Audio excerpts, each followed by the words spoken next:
Halo Sobat Ready, kembali lagi di Bincang Santai Imigrasi Kediri. Info imigrasi sing cetha, pelayanannya nyoto. Masih bersama saya, Salva, yang akan menemani waktu santai kalian dalam beberapa menit ke depan. Nah, kalau di episode sebelumnya kita udah bahas mengenai garda terdepan penegakan hukum keimigrasian di Imigrasi Kediri, kali ini kita bergeser ke subseksi yang menjadi tuan rumah pelayanan bagi tamu asing di wilayah kerja kantor Imigrasi Kediri. Sudah hadir di studio dua narasumber hebat dari subseksi izin tinggal keimigrasian. Selamat siang Budita, selamat siang Budinda. Selamat siang. Gimana kabarnya Budita dan Budinda? Alhamdulillah. Sehat ya Bu? Sehat. Nah, ini karena di episode kali ini kita baru, membahas tentang izin tinggal keimigrasian, mungkin sebelumnya bisa dijelaskan terlebih dahulu ke Sobat Ready, mengenai apa sih itu izin tinggal keimigrasian, kemudian kayak biasanya kesehariannya ini kerjanya ngapain aja sih, apa aja yang diurus gitu? Mungkin dari Budita terlebih dahulu. Oke, baik. Untuk di subseksi izin tinggal keimigrasian sendiri, itu melayani tentang perpanjangan izin tinggal baik untuk orang asing, itu baik itu untuk izin tinggal kunjungan, izin tinggal terbatas, maupun izin tinggal tetap. Ada juga yang namanya alih status keimigrasian, pendaftaran kewarganegaraan ganda, mutasi maupun exit permit bagi orang asing. Oke, kan di masyarakat itu masih banyak yang menganggap kalau izin tinggal dan visa ini adalah hal yang sama ya, Bu. Mhm, Padahal kan ini beda. mhm, Sebenarnya apa sih perbedaan dari, izin tinggal dan visa itu sendiri? Karena mungkin kalau orang awam kan nggak ngerti mhm, gitu. Kayak saya sendiri dulu sebelumnya saya masuk ke imigrasi, saya tuh nggak tahu kalau misal, visa sama izin tinggal ini berbeda. Saya mhm, pikir ya kayak orang asing masuk di wilayah Indonesia ini ya cukup mhm. pakai visa aja. Mungkin bisa dijelaskan dari Bu Dinda kali ini?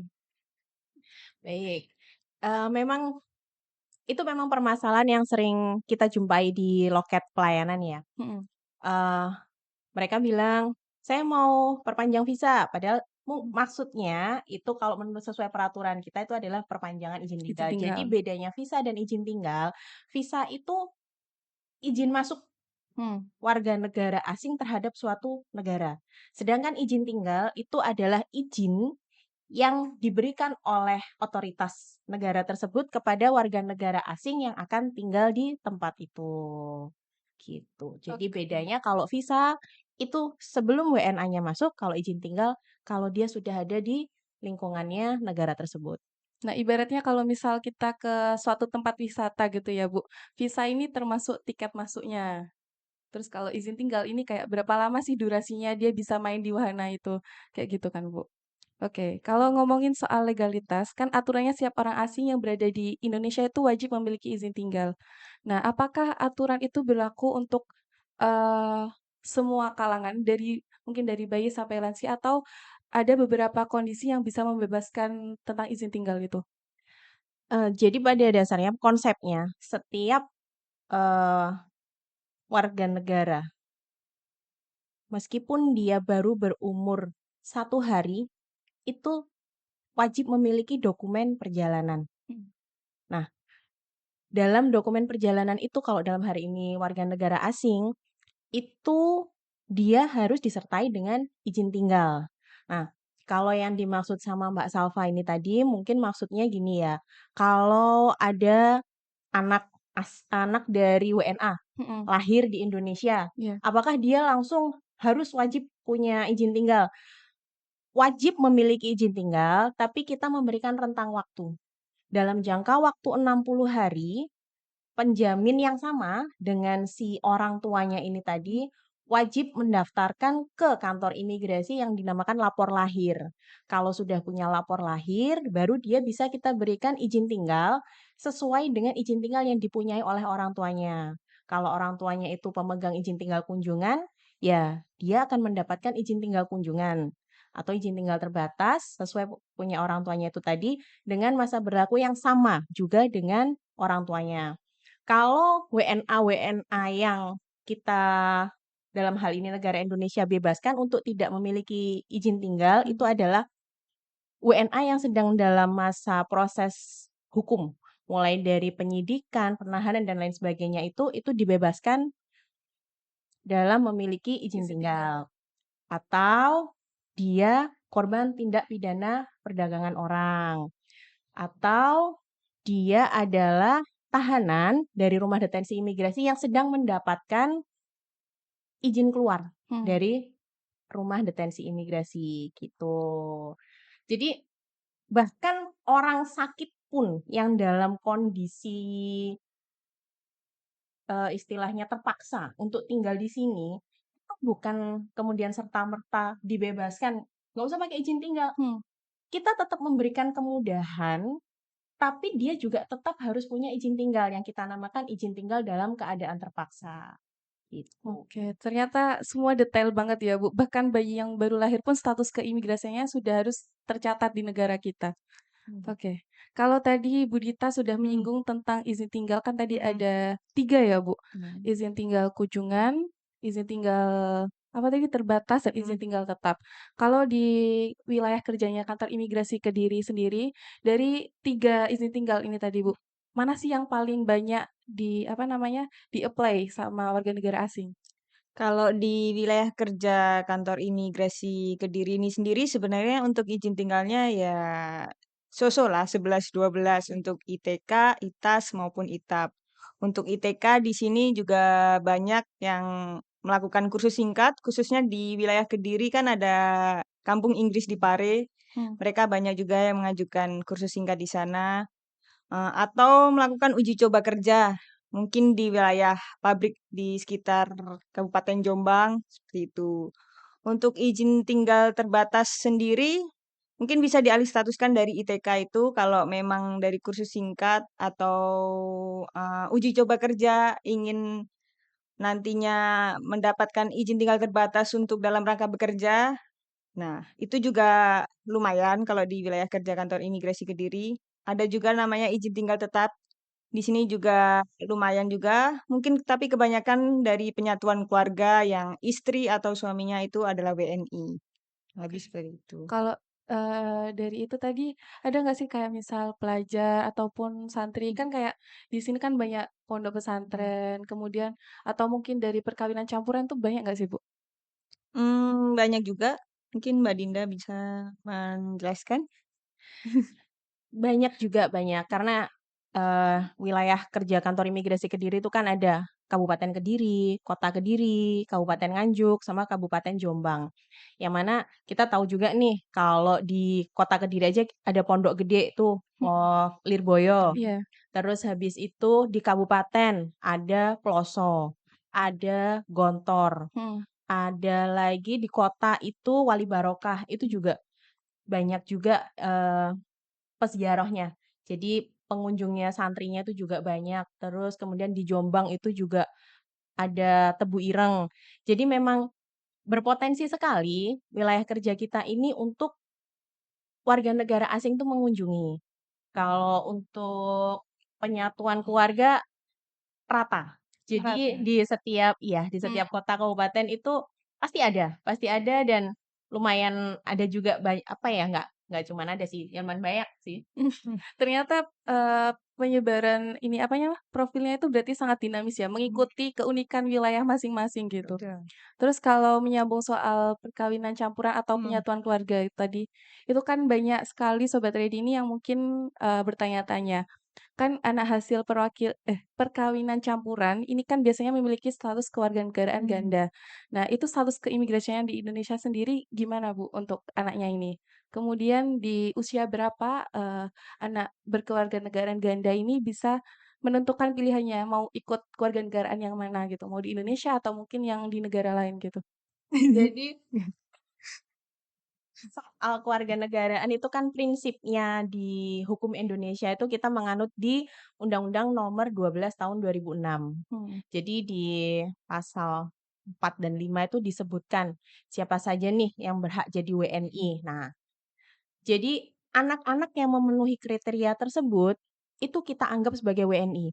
Mau dia itu lahir di Indonesia, kalau dia itu lahir dari pasangan kawin campur atau lahir di luar, itu dia tetap berhak untuk kita anggap sebagai WNI.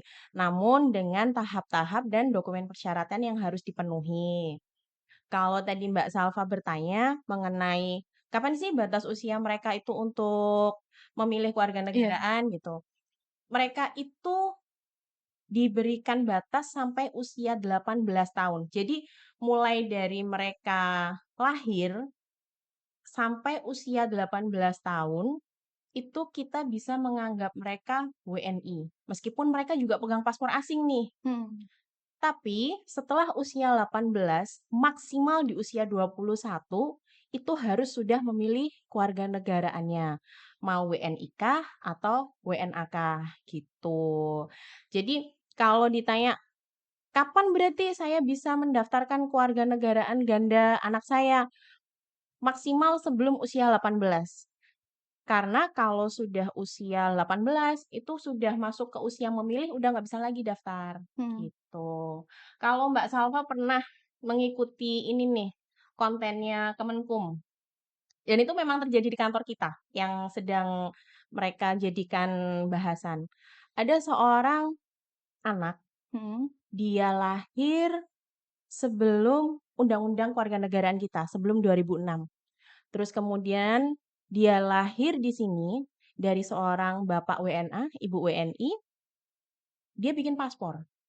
Nah, petugas pewawancara kita pasti Menelusuri iya, ya. menelusuri secara detail. Oh, kok bapaknya WNA? Hmm. Berarti dia punya hak sebagai WNA juga nih, gitu. Akhirnya ditelusuri lagi, masih dalam perkawinan yang sah, si ibu dan si bapak, namun memang si bapak tinggal di luar Indonesia. Terus kemudian karena usianya pun sudah bahkan lewat dari 21, dan dia tidak memegang pendaftaran kewarganegaraan ganda ataupun surat keputusan Putusan. kewarganegaraan. Akhirnya kami memutuskan untuk silahkan datang ke Kementerian Hukum, ke bagian administrasi hukum, untuk mendapatkan penetapan status kewarganegaraannya. Nah, di sana dari petugasnya Kemenkum itu meminta yang bersangkutan ini tadi bukan membuat sih, menghadap ke kedutaan negara asingnya tersebut yang menyatakan bahwa orang ini nggak masuk di daftar warga negaranya mereka. Nah, atas dasar itu terus kemudian Kemenkum ini mengeluarkan surat penentuan status kewarganegaraan bahwa yang bersangkutan diakui sebagai WNI gitu. Oke. Berarti negara ini benar-benar apa ya, memberikan ruang dan waktu yang cukup ya bagi misal anak berkewarganegaraan ganda ini buat memilih sampai seenggaknya kita ibaratnya kayak dinyatakan dia ini cukup untuk pemilih gitu ya. Iya, dan memang negara kita ini nggak menganut prinsip stateless. Jadi Hmm. jangan sampai ada orang yang nggak punya kewarganegaraan di sini gitu. Oke, sangat menarik. Oke. Tapi ini ada satu fenomena lagi yang sering disalahpahami dari masyarakat. Baik yang mikir kalau WNA sudah pegang izin tinggal ini, mereka ini bisa bebas melakukan apa aja di sini. Nah, misalnya, dia ini apply-nya izin tinggal untuk, belajar, kemudian dipakai buat bisnis atau jualan apa gitu, Bu. Padahal kan kegiatannya seharusnya kan tegak lurus sama apa yang diajukan waktu di awal itu. Nah, apa sih dampaknya kalau misal warga negara asing ini, eee, aktivitasnya mereka yang real itu ternyata nggak sesuai sama izin tinggalnya? Siap. Betul apa yang dikatakan sama Mbak Salva. Untuk orang asing itu yang sudah memiliki izin izin tinggal di Indonesia, itu tidak diperbolehkan melakukan kegiatan yang tidak sesuai dengan maksud dan tujuan izin tinggal yang diberikan kepadanya. Jadi oleh karena itu pada saat orang asing mengajukan visa, awal sebelum mereka datang ke Indonesia itu ada yang namanya kewajiban, hak, dan juga larangan. Nah, tentunya pada setiap tujuan visa yang akan dipilih ini ya.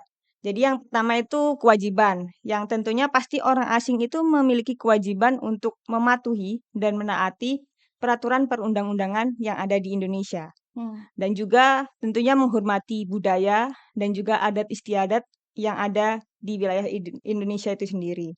Dan yang kedua ada yang namanya hak. Jadi misalnya memilih visa wisata. Orang asing ketika masuk di Indonesia diberikan izin tinggal untuk wisata. Nah, hak itu untuk digunakan untuk bisa melakukan wisata, kunjungan keluarga atau teman.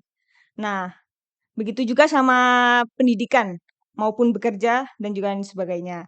Dan juga yang ketiga itu ada yang namanya larangan. Tentunya orang asing itu tidak diperbolehkan tinggal di Indonesia melebihi jangka waktu izin tinggal yang diberikan kepadanya. Selain itu apabila orang asing contohnya memiliki izin tinggal tujuan wisata ya, jadi tidak diperbolehkan untuk bekerja maupun menerima upah. Akan terdapat sanksi baik yang itu namanya TAK, tindakan administratif keimigrasian, maupun namanya tindak pidana keimigrasian. Jadi bisa saja orang asing itu akan dikenai deportasi, pengenaan biaya denda atau overstay, maupun juga pendetensian.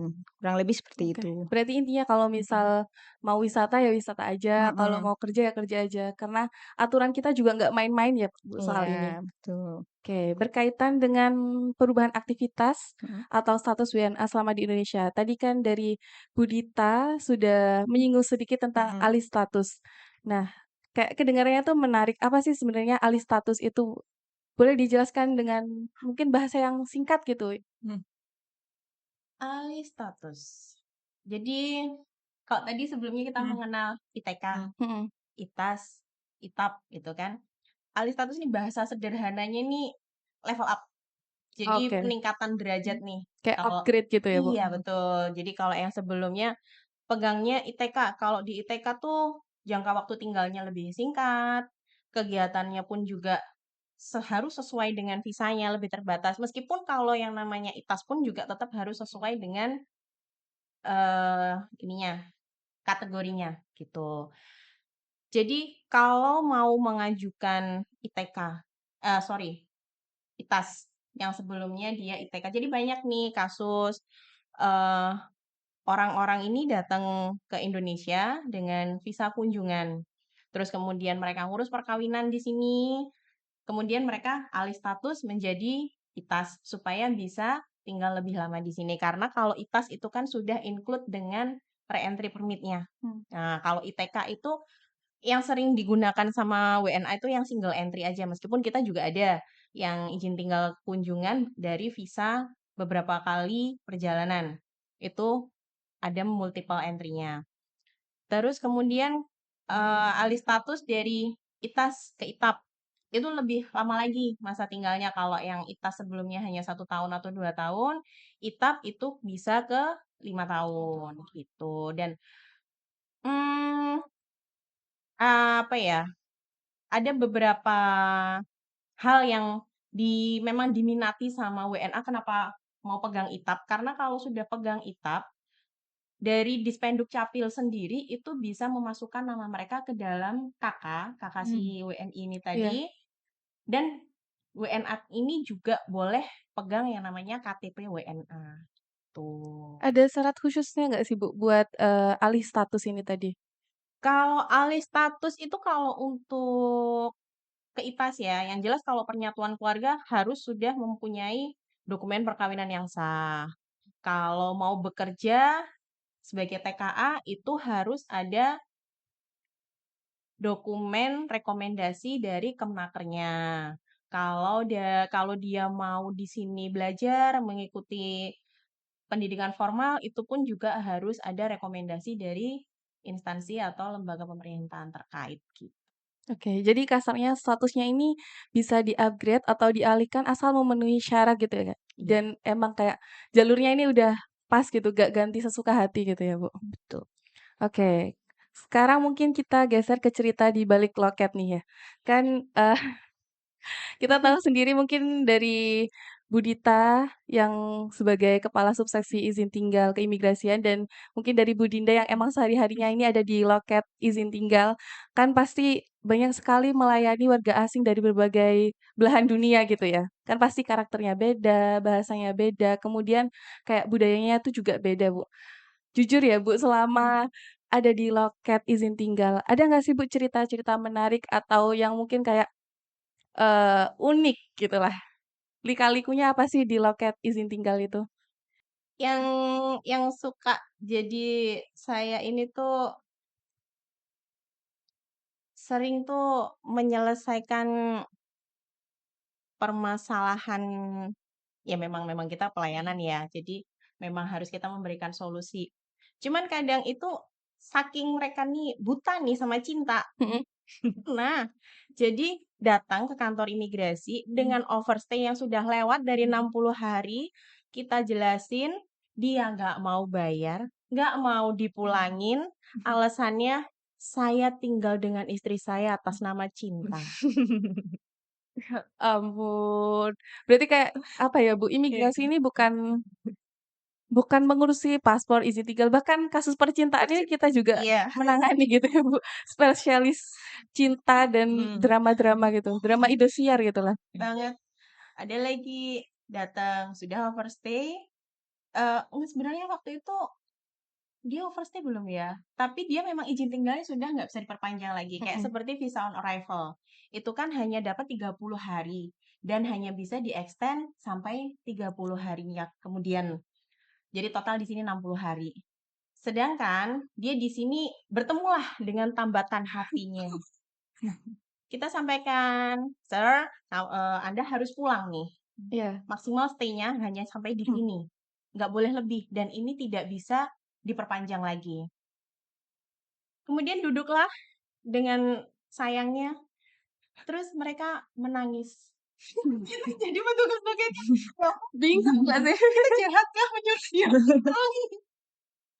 Kayak Iya. mau kita mau humanis kayak Hmm.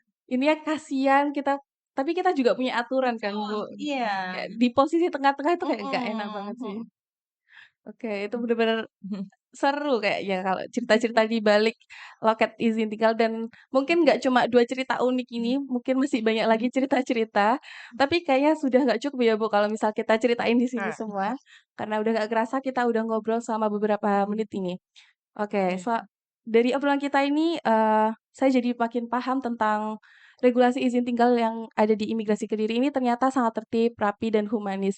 Kemudian, mungkin terakhir sebelum kita tutup, mhm. eee, mungkin ada pesan, tips, atau imbauan bagi masyarakat atau penjamin di luar sana terkait pentingnya menjaga masa berlaku izin tinggal bagi warga negara asing. Mungkin bisa dari Bu Dita, gitu. Oke, baik. Jadi sponsor atau penjamin itu bertanggung jawab seluruhnya atas seluruh kegiatan dan izin tinggal WNA selama di Indonesia. Jadi selain mempedomani hak, kewajiban dan juga larangan, selayaknya WNI kita lah kalau di luar negeri gitu, apabila kita di sana, kita juga harus ngikutin aturan yang ada di sana. Sama seperti WNA yang tinggal di Indonesia, juga selayaknya begitu. Mereka pun harus aware terhadap, masa berlaku izin tinggalnya, bahkan masa berlaku paspornya juga selama ada di Indonesia. Jadi proses izin tinggal itu ada yang namanya, membutuhkan waktu ya, baik untuk verifikasi dokumen, ataupun pembayaran, bahkan mereka ada juga kewajiban untuk pengambilan biometrik. Nah, jadi setidaknya ajukan perpanjangan ketika mereka izin tinggalnya akan habis ya, dan khusus untuk izin tinggal yang bisa diperpanjang ini, ajukan perpanjangan setidaknya 1 atau 2 minggu sebelum masa berlaku habis. Nah, itu untuk menghindari denda, tentunya overstay, ataupun apabila ada kendala teknis. Dan juga saat ini Direktorat Jenderal Imigrasi juga sudah memiliki banyak layanan online.